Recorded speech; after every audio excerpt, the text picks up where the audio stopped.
Alors nous sommes aujourd'hui, jeudi, on est 24 Tefet, et nous sommes d'Af Kouf Gimel, de Ifamot Kouf Gimel. On est arrivé hier à la 6e ligne. Kouf Gimel Ifamot, 6e ligne. Kav Haketea. Alors, on a parlé donc Kav Haketea. Rappelez-vous, donc Kav Haketea, c'est un petit peu la prothèse que ceux qui n'ont pas de pied, ils mettent une petite sorte de pied un petit peu factice, donc c'était une chaussure en bois qu'ils mettaient sur le pied pour pouvoir marcher. Alors la Gemara nous dit Kav Haketea Mani, qui est l'auteur de cette ce qu'on a vu, qu'on a dit le Kav Haketea. Hier on a dit Kav Haketea on peut faire avec Halitza, donc ça veut dire on considère ça comme une chaussure. Alors il a dit Mani, qui a dit ça? Rabbi Meir. Il a dit c'est Rabbi Meir. Ditnan, comme on l'a vu dans Shabbat. La Mishnah dit Haketea Yosef Bekav Shelo Devre Rabbi Meir. Rabbi Meir dit que le Ketea, donc celui qui est amputé donc de son pied, il peut sortir avec une prothèse le Shabbat. Ça ne s'appelle pas porter. Par contre, Rabbi Yosef Oser. Rabbi Yosef lui dit que c'est assourd. Donc finalement on a dit qu'ici qui a dit cela, c'est Rabbi Meir. Maintenant la Gemara dit Bien Pilia Shel Bered. Qui a dit un Pilia Shel Bered c'est pas bon? Attends, les Rabbanan. Oui? Alors, c'est les grandes chaussettes, on a dit. Et il a dit c'est Haramim. Il y a les deux, ouais. Pardon? Non. Alors, la Gemara pose une question. Comment? Oui, ben, on a répondu que Bered, marqué un Pilia Shel Bered, c'est Haramim.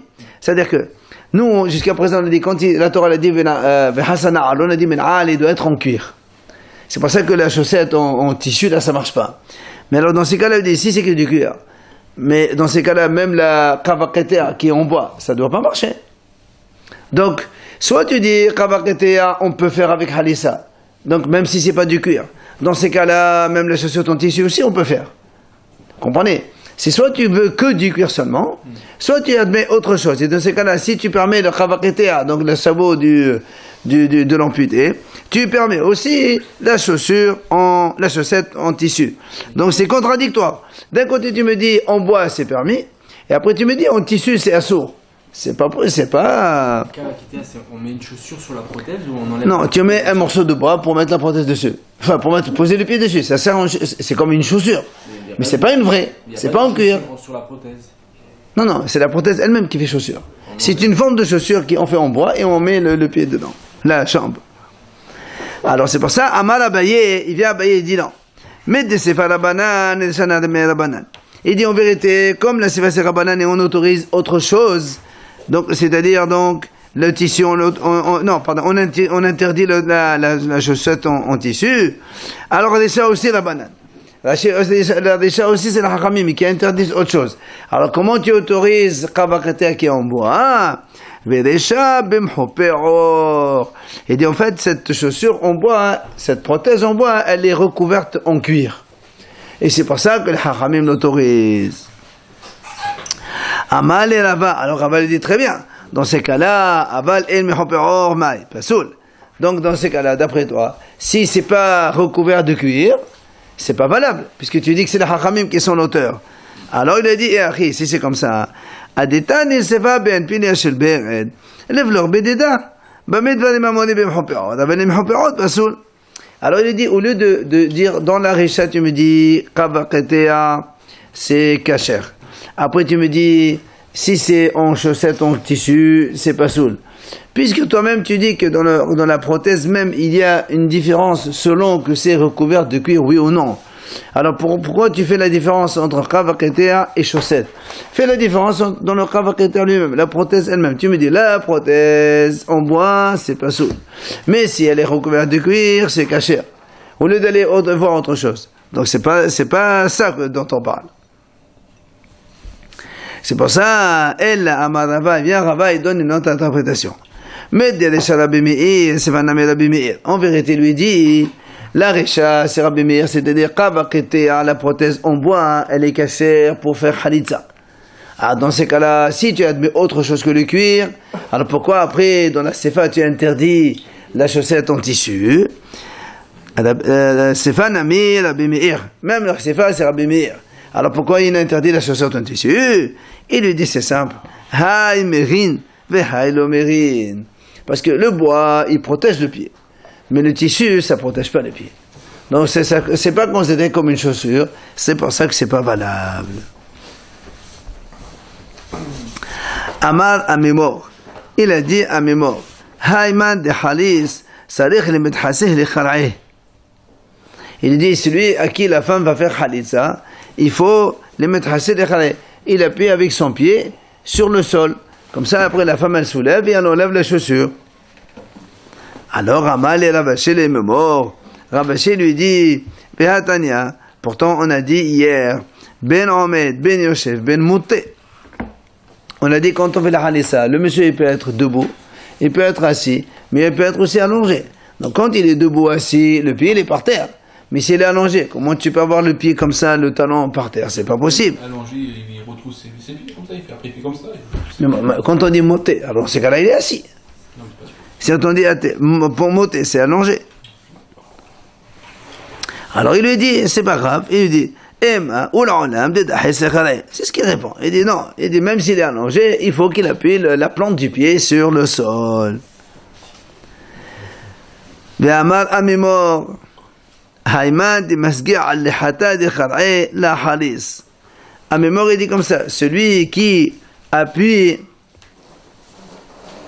c'est-à-dire, au lieu d'avoir le pied comme ça, il a le pied comme ça, tordu. Et donc, il appuie sur le dos du pied, pas sur la plante du pied. Il dit, celui-là, la khalitsa, il ne peut pas faire khalitsa. Amad et Ravashi la mémoire. Alors, Ravashi lui dit à mémoire. Il dit, Ve'atania smuchot al-ghalayim. Pourtant, il y a marqué, smuchot al-ghalayim, quand quelqu'un, il n'a pas de pied, on a dit, on lui met une prothèse, il met une sorte de, comme un gant pour protéger. Et on a dit, ça marche. Là où des halis bah'ehu, n'est-ce pas, qu'il peut faire avec Khalitsa? Il a dit non. Là, il dit non. Ce sort de des gants un petit peu en cuir, mais pas lui, celui qui a le pied retourné, il ne peut pas faire Khalitsa avec. Parce qu'il faut avoir la plante sur le sol. Et donc il les donne à quelqu'un d'autre. C'est-à-dire c'est du cuir avec lequel on peut faire. Amar Ravashi. Il a dit Ravashi le maïd de Qam à la mémoire, là où bas halis, là où bas kipouf halis. Ravashi dit, selon ce qu'il a dit à mémoire, que celui qui a le pied retourné, il ne peut pas faire halissa, ni bal uva, il fait halissa, ni bal kipouf. Ça, c'était une histoire de Mohamed Khatan qu'on a déjà vue. Quand il y avait deux messieurs qui étaient des safdanim, il faisait des safdanim, il faisait des oraisons funèbres, Ravashi leur a demandé, et quand lui il va mourir, qu'est-ce que vous allez dire sur moi? Ils ont dit des choses, et ça l'a vexé. Alors il les a maudits, tous les deux ils ont eu le pied retourné. Alors il dit, non, ceux-là, ils ne peuvent pas faire Khalitsa.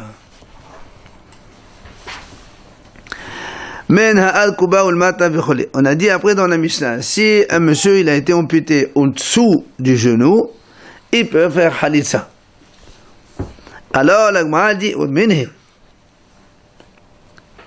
on objecte. Comment tu dis qu'il peut faire Khalitsa? Pourtant, c'est marqué, on a vu dans Hariga, Regalim, Prat et Ba'ale Qabin. Là-bas, c'est marqué dans la Torah, Shalosh Regalim. Et là, il faut pendant les 3 fêtes, il faut aller au Beit HaMikdash. Il y a marqué Regalim, Raglaim. Et là-bas, on a expliqué, ça veut dire qu'il faut aller à pied. Celui qui n'a pas de pied, il n'est pas donc hayav d'aller là-bas au Beit HaMikdash. Prat et Ba'ale Qabin. Donc tu vois, celui qui a une prothèse, il n'est pas. Alors là aussi, c'est marqué, donc celui qui n'a pas de pied, normalement, on ne peut pas faire Khalitsa. La même chose. Pourquoi là-bas, ici on dit qu'on peut faire Khalitsa, hein? Alors il dit non, monsieur, il dit il dit non. Là-bas, dans Hagiga, à propos de la Aliyat Règle, quand on monte au Beit HaMikdash, il faut marcher à pied, ça c'est d'accord. Mais pour la Khalitsa, la Torah dit au-dessus de son pied. Donc même s'il n'a pas de pied, on peut faire Khalitsa, puisque la Khalitsa est marquée me'al darlo. Ah, la Gemara dit, dans ces cas-là, pourquoi tu as dit que celui qui est amputé au-dessus de genou, c'est pas bon? Que ça change? On est toujours au-dessus du pied. Puisque ce que tu cherches, c'est me'al darlo, au-dessus du pied. Là aussi, c'est au-dessus du pied. Il dit non, c'est marqué me'al, velo me'al de me'al. Il ne faut pas que ce soit au-dessus. Au-dessus du pied, c'est au-dessus du pied. Jusqu'au genou, on est au-dessus du pied. Au-dessus du genou, on n'est plus au-dessus du pied. Amar Papa, Shma Minna. Il a dit à Papa, on déduit de là, Hay Estuira Ad Al-Anahit. Il vient à Papa et dit, tu sais quoi, dans ces cas-là, on est obligé de dire que la cheville, ça veut dire que on a la jambe, après on a le pied, entre les deux il y a la cheville. Alors, il dit, lui, donc on considère que la cheville, c'est celle qui touche le sol. C'est pas que la cheville, elle est entre le pied et la jambe. C'est pas un morceau qui est intermédiaire. Parce que sinon, comme la Torah l'a dit, si tu dis que le pied, c'est le 1, et la cheville, c'est une autre chose, et au-dessus, il y a la jambe, ça fait me'al de me'al, puisque nous, on fait la halissa sur la jambe. Donc tu es obligé de dire que la cheville, en fait, c'est pas quelque chose d'intermédiaire entre la jambe et le pied. La cheville elle-même, elle va jusqu'en bas par terre. Et donc le pied, il y a la jambe directement. Et donc ça c'est mal. Alors là, on enlève les lacets au-dessus de la jambe, c'est comme ça. Et ce serait le règle, c'est quoi alors ça ou... Non, ce sera... De toute façon, nous on fait sur le pied et les lacets sur la jambe. C'est ça la halitza. On enlève les lacets sur la jambe. Et donc, ça veut dire que la cheville, c'est pas un truc intermédiaire entre les deux. La cheville elle-même, elle fait partie du sol. Et donc, voilà, c'est ça, comme le règle. Du règle, tu passes directement à la jambe. Amar Ravashi, il vient Ravashi, il dit non, tu n'es pas obligé de dire ça.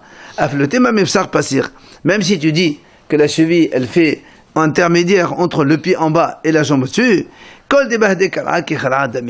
tout ce qui est collé au pied, ça c'est considéré comme le pied. Mais je peux te dire que la cheville, quand même, c'est un truc à part, et ça n'empêche pas du tout de faire la halissa par la suite. Après, on a dit, comme on a dit donc, à partir du genou où il y a au-dessus, on ne peut plus faire halitza, parce que là-bas, ce n'est plus règle. Alors, on a dit, mettez Rav Kahana, il objecte. Pourtant, c'est marqué dans la Torah,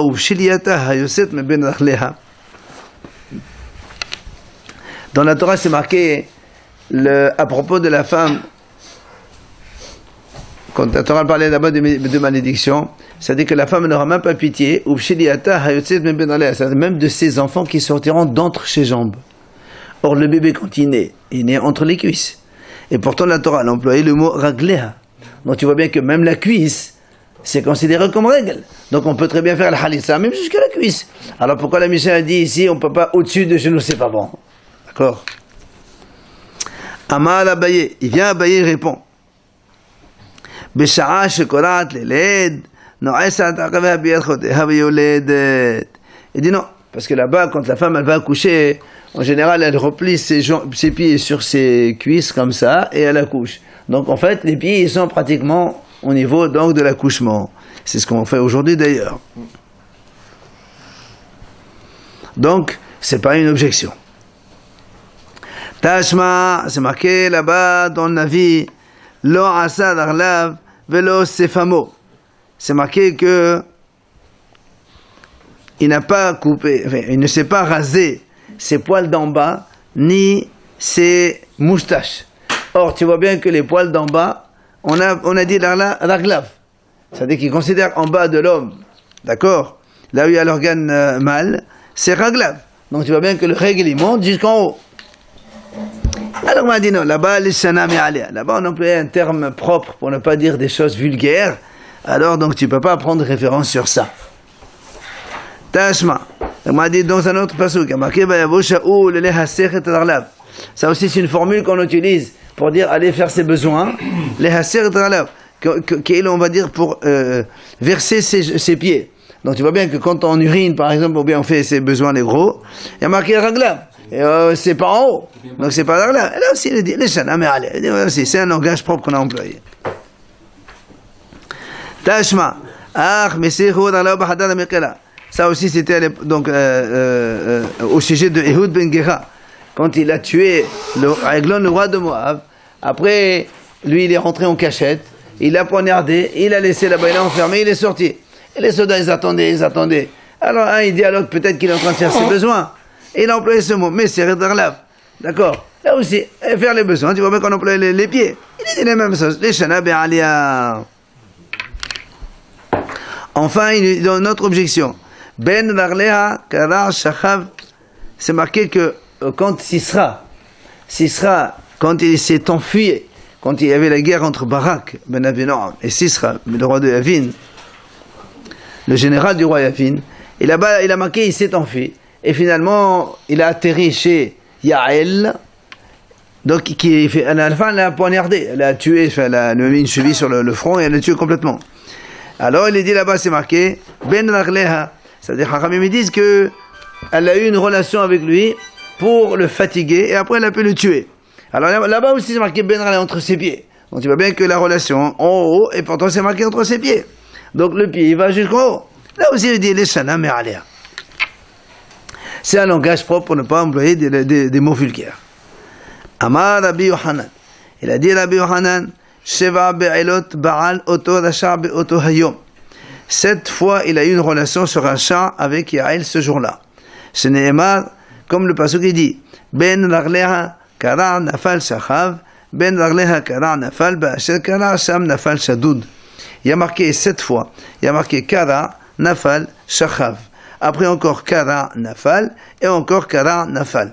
Donc 7 fois Hachamim disent et donc elle voulait le fatiguer comme ça après elle a pu le tuer facilement. Alors l'Agma a dit pourtant comment Yael elle a pu faire ça elle aussi elle prend plaisir dans cette avera là. Amar Rabbi Yohanan mishum Rabbi Shimon ben Yochai Kol tovatan shel reshaim rahi esel tzadikim. Dit tout le bien d'un rachat, c'est du mal en fait pour le tzadik. Sheneemar Hisham alecha petedaber am Yaakov mitov adra. Quand Hachem il a dit à Lavan, il est apparu à lui, il a dit attention. Quand Lavan il a rattrapé Yaakov quand il s'est enfui, Hachem a dit attention, ne parle pas du bien ni du mal. Alors l'Agma a dit Bishlamara lehaye.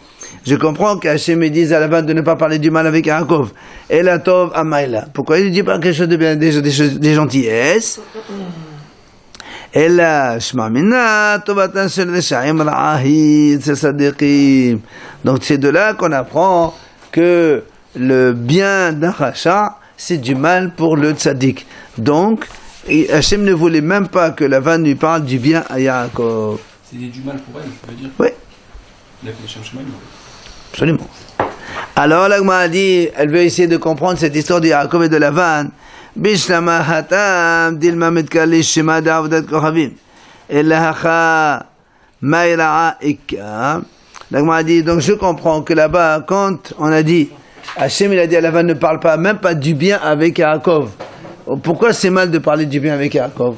Qu'est-ce qu'il va lui dire? S'il lui dit des gentillesses, en quoi c'est mal? L'Agma a dit, parce qu'on craint qu'il va prononcer des noms de ses dieux à lui, Lavan. En parlant avec Yaakov, il va prononcer, d'accord, des noms de la Avodah Zarah qu'il fait. Mais l'Agma a dit, c'est quoi le mal? Mais avec Yael et Sisra, quel mal y a-t-il quand il a eu la relation avec elle? Alors il dit et quand il a un goy, il a une relation avec donc la juive, il lui jette de la saleté au niveau spirituel. Zohama, c'est le Yetzirara, c'est un petit peu l'impureté, comme il a dit de Amar Rabbi Yohanan, comme il a dit Rabbi Yohanan, Bisha'a shba nahash al Hava hetibah zohama. Quand le serpent, il a eu une relation avec Hava, il a mis sur elle donc cette saleté, cette impureté. Et après, Israël, Sha'am dans Hassina, Pasra Zohamatan, comme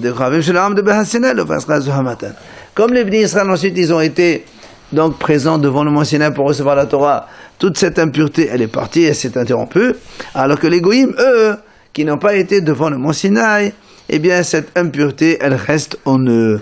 Donc, c'est pour ça que quand Israël est venu sur Yael, il a donc remis sur elle cette impureté. Il n'a pas répondu par rapport à Yael, qu'elle a eu plaisir à... Si, on a dit c'est mal. Et ça, c'est le mal pour les tzadikim. Le bien d'un rachat, c'est un mal pour les rechaim. Pour les tzadikim, pardon. Le mal, c'est le bien du rachat. Non, le bien d'un rachat, c'est mauvais pour le tzadikim. Même si tu considères ça c'est un bien, on veut c'est un mal. Et le mal, c'est quoi? C'est cette saleté qu'il lui a jetée sur elle.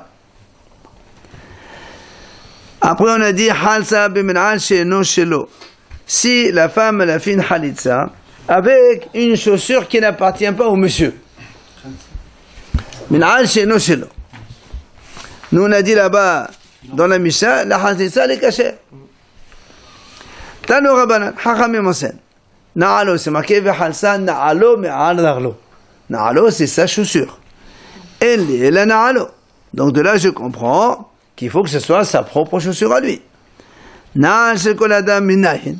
D'où on apprend que si le monsieur prend une chaussure qui appartient à quelqu'un d'autre, c'est valable aussi. Tamodoma na'al na'al. Mais comme c'est répété 2 fois na'al, Chachamim disent dans ces cas-là, on peut inclure même la chaussure de quelqu'un d'autre. Ah, la Gemara dit imken matamodoma na'alo. Alors pourquoi on marque na'alo dans ces cas-là? Si tu dis na'alo, c'est le chien. Après tu me dis na'al, c'est n'importe qui. Alors dans ces cas-là, on n'écrit pas na'alo. Pourquoi tu écris na'alo?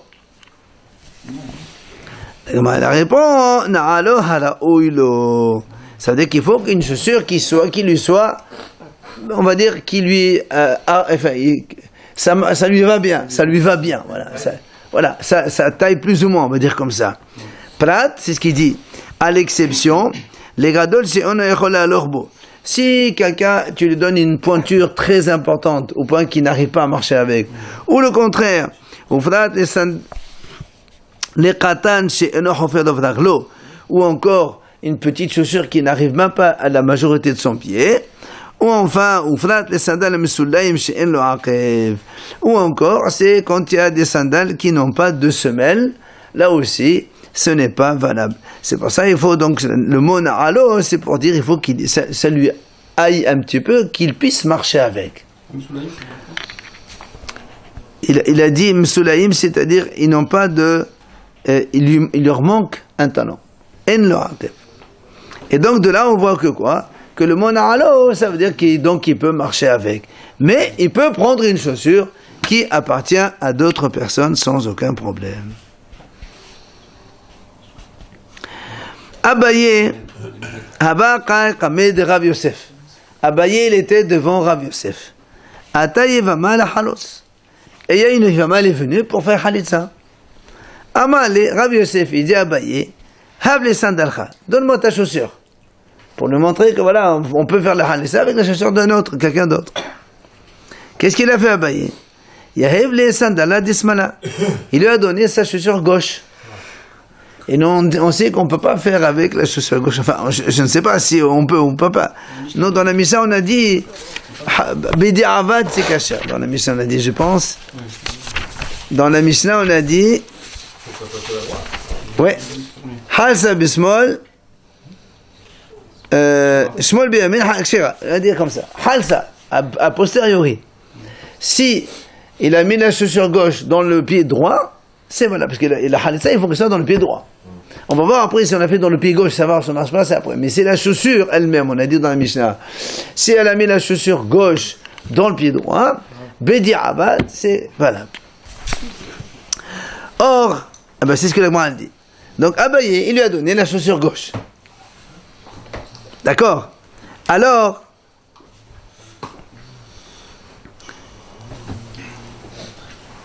pourquoi il lui a donné sa chaussure gauche? Parce que Abaye, il voulait pas. Lui, il pensait qu'on ne peut pas faire halitza avec la chaussure de quelqu'un d'autre.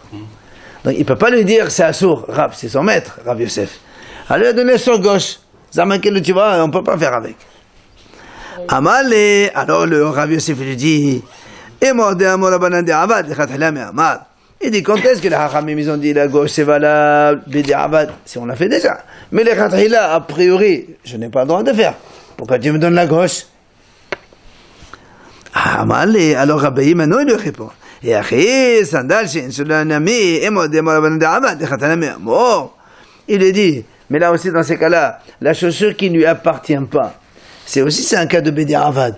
C'est a posteriori. Et maintenant les Khatala, tu me dis, donne-moi ta chaussure, je lui donne. C'est pas bon. Comme toi tu m'as dit, c'est pas bon. Ça aussi c'est pas bon. Amal, il lui répond à Rav Yosef, Il dit, en fait, moi, quand je t'ai dit, donne-moi ta chaussure, je voulais que tu lui fasses rien de ta chaussure, que tu lui donnes cadeau, comme ça la chaussure, elle appartient au monsieur, et comme ça, on fait avec sa propre chaussure. C'est ça qu'il voulait. Après, on a dit dans la Mishnah, sandal shel ha'etz, on a dit c'est kasher. Quand on dit sandales en bois, c'est bon. Maintenant, qui est l'auteur de cette Mishnah? Amad Shemuel, Rabbi Meir, comme on a dit tout à l'heure, c'est Rabbi Meir, qui a dit dans la Mishnah de Shabbat, Ditnan, Haqitya Yosef Berkav Shelo Devde Rabbi Meir, Rabbi Yosef Oser. Comme on avait dit donc, selon donc, quelqu'un qui est amputé, il a une prothèse en bois. À l'époque, c'était en bois. Le Rabbi Meir dit, il peut sortir avec Shabbat. Rabbi Yosef, il interdit. Parce que pour lui, c'est pas une chaussure, il est en train de porter. Mais donc, on voit bien que Rabbi Meir considère donc la prothèse en bois comme une chaussure. Donc, c'est pour ça qu'on peut faire Khalitza avec cette chaussure-là. Avant, hein? Ça, c'est quand on a posé la question, on a répondu. D'accord? C'est ce que va dire maintenant la Gemara de toute façon. Le père de Shmuel dit pourquoi? Je peux très bien te dire que c'est donc chaussure en bois qui est recouverte de cuir, et ça va selon tout le monde. Aussi bien Rabbi Meir que Rabbi Yosef, tous les deux, ils sont d'accord.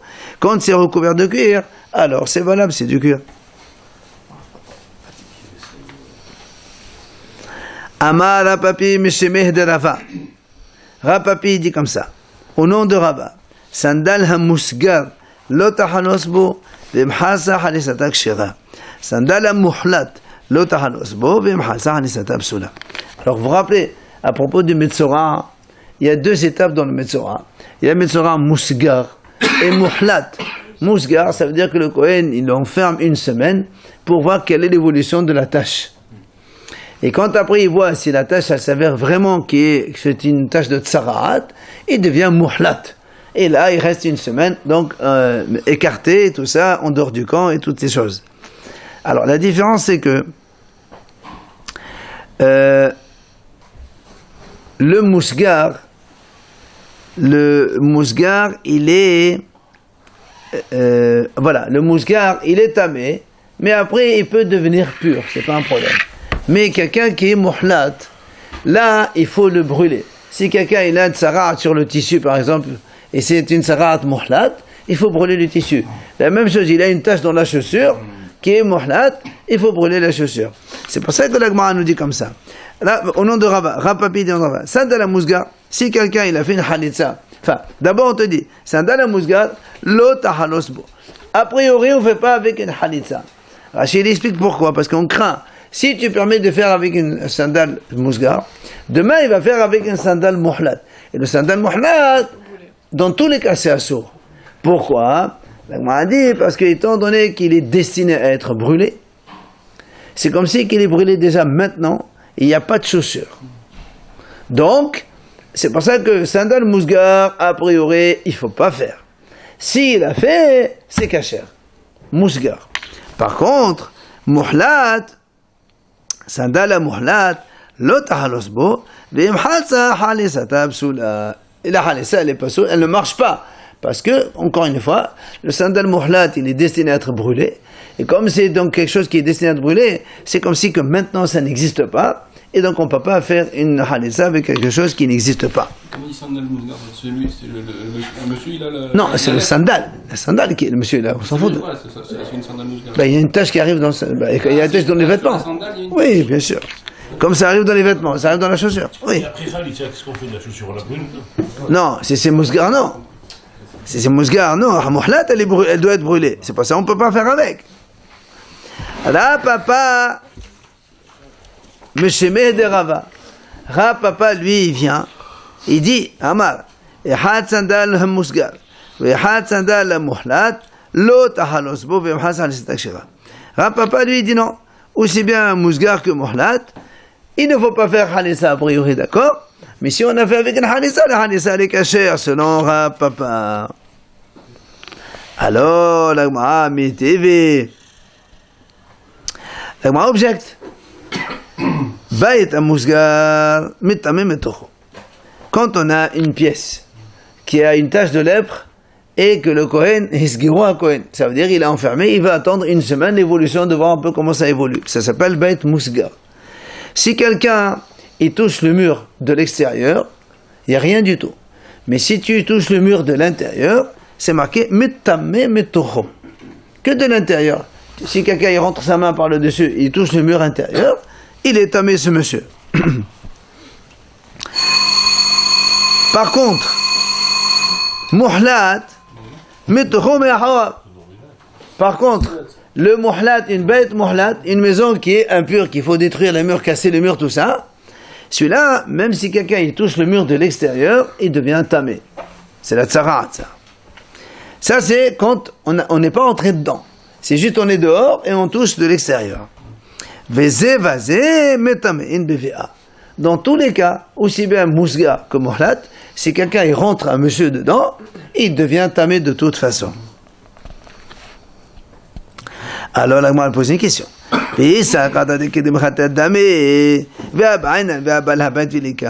Si tu me dis maintenant, comme on vient de dire tout à l'heure, on a posé la question, elle est sur un papier.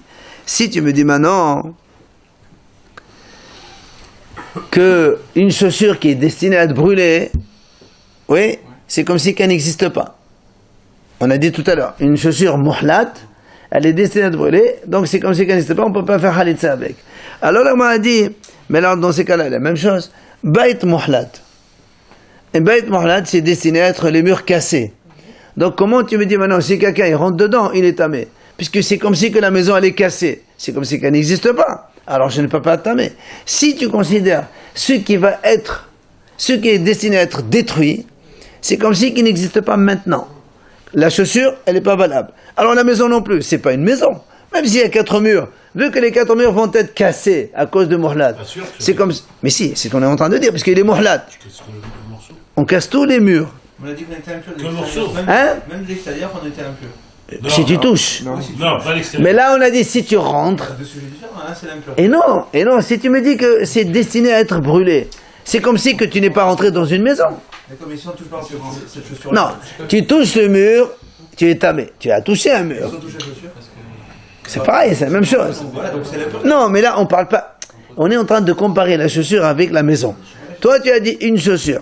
Quand elle est muhlat, d'accord ? Comme elle est destinée à être brûlée, c'est comme si qu'elle n'existe pas. Alors moi, je peux te dire la même chose. Tu as 4 murs qui sont destinés à être cassés. Donc c'est comme si que la maison maintenant n'existe pas. Donc celui qui est rentré ici maintenant, il n'est pas entré dans une maison. Il est rentré dans un espace plein air. Comment il devient tamé ? C'est la question qu'on pose. D'accord ? C'est ce que l'Agma a dit. Mais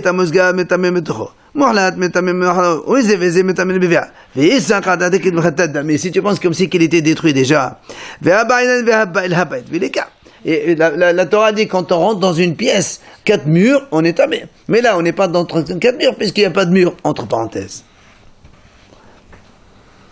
Alors l'Agma lui répond, elle dit non monsieur, là-bas c'est différent. Dans la maison, c'est différent, parce que dans la Torah, c'est marqué d'Amal Qira, Venatas et Habayt. La Torah l'a dit là-bas, il détruit la maison. Et la Torah a employé le mot maison même après la destruction. C'est-à-dire que même après destruction, il a encore statut de maison. Donc même si tu considères que les murs ils vont être cassés, maintenant c'est une maison quand même. C'est pour ça qu'il est impur. Non, il ne va pas construire. Alors même s'il reconstruit, c'est avec un autre mur, c'est pas celui-là. Il n'y a pas de passouk par rapport aux habits qu'on doit les brûler. Et non, il n'y a pas marqué Venatas et Tabayt. Tashma l'Agmara, elle repose une autre question. Matlit, sheyesh bo shalosh al shalosh. Si on prend un morceau de tissu qui mesure 3 doigts sur 3 doigts, 6 cm sur 6 cm, c'est le minimum pour valider un morceau de tissu qui a un statut de keli, un morceau de tissu. Alors, celui-là, donc c'est un vêtement qui est valable pour les animes, c'est pour ça que même dans Shabbat aussi, on a les mêmes mesures. Pour le pauvre, au minimum, c'est 3 doigts. 3 doigts, c'est 6 cm. Tu as un morceau de tissu qui fait 6 sur 6. Afalpi she'en bo kazait. Même si ce morceau de tissu, le volume entier, imagine que c'est un tissu fin, le volume, il ne fait pas kazait, il n'y a pas de volume kazait. Et alors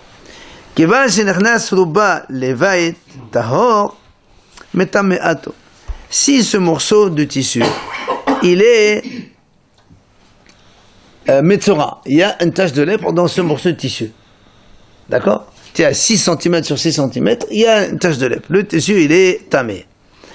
Mais il n'y a pas kazait. Si tu replies ça, tu fais une boule, il n'y a pas donc 30 cm3. Le kazaï, c'est pas que pour les aliments. Non. Parce que on va voir que dans le muhlat, la Torah, elle a donné le même statut que le mort. C'est-à-dire que dans le muhlat, si quelque chose il est muhlat, kazait, il rentre dans une pièce, il fait tomat ol aussi, pour le metzora. Là, on prend deux mesures. La surface et la... Justement. Parce que, regarde 2 secondes, on va expliquer. Il dit que il dit quand il y a un morceau du tissu comme ça, le rov il est rentré dans la maison. Il n'y a pas tout le tissu, c'est que le rov. Majorité. Elle rend la pièce tamée. Parce que c'est Metzora, il rend la pièce tamée. La Gemara dit, là où muhlatet, n'est-ce pas qu'on parle de muhlat? Et donc, ça veut dire que